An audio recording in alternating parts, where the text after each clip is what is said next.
اهلا وسهلا بيكم في محطة اتوبيس 6. هكون معاكم انا فاطمة محي الدين، واحنا دلوقتي في محطة عالماشي. الحياة فيها كتير وكتير، بنتخاصم ونتصالح، لكن دلوقتي الخناقات دخلت ترند. ده ممكن يعملوا خناقة مخصوص بالاتفاق علشان الترند. كده عرفتوا موضوع حلقتنا. هنروح فاصل وهنرجع تاني، ما تروحوش في اي حتة.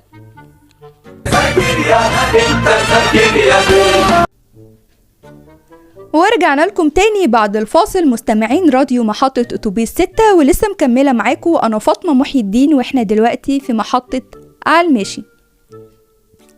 ترند الخناقات.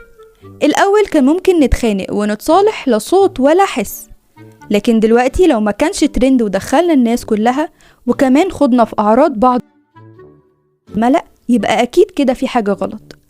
انتوا عارفين ان دلوقتي اي 2 يوتيوبر ممكن يتفقوا مع بعض انهم متخانقين ويمثلوا علينا عشان بس يكسبوا الترند، وعشان يقسموا الناس ما بينهم ويقولوا من فيهم الصح ومن فيهم الغلط؟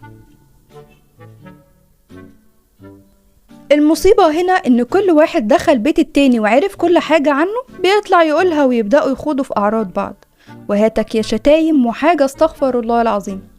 المصيبة الأكبر إننا بقينا نعوم على عمهم ونصدق واحد ونشتم في التاني، وفجأة تنام وتقوم تلاقيهم متصالحين وحبايب، وكل اللي فات إشاعات وأنا وصاحبي إخوات، وإحنا ما بينوبناش غير سوء الظن، وإننا ساعدناهم على إنهم ينشروا القرف ده، وبقينا ماشيين ندور مين خاصم مين ومين اتخانق مع مين.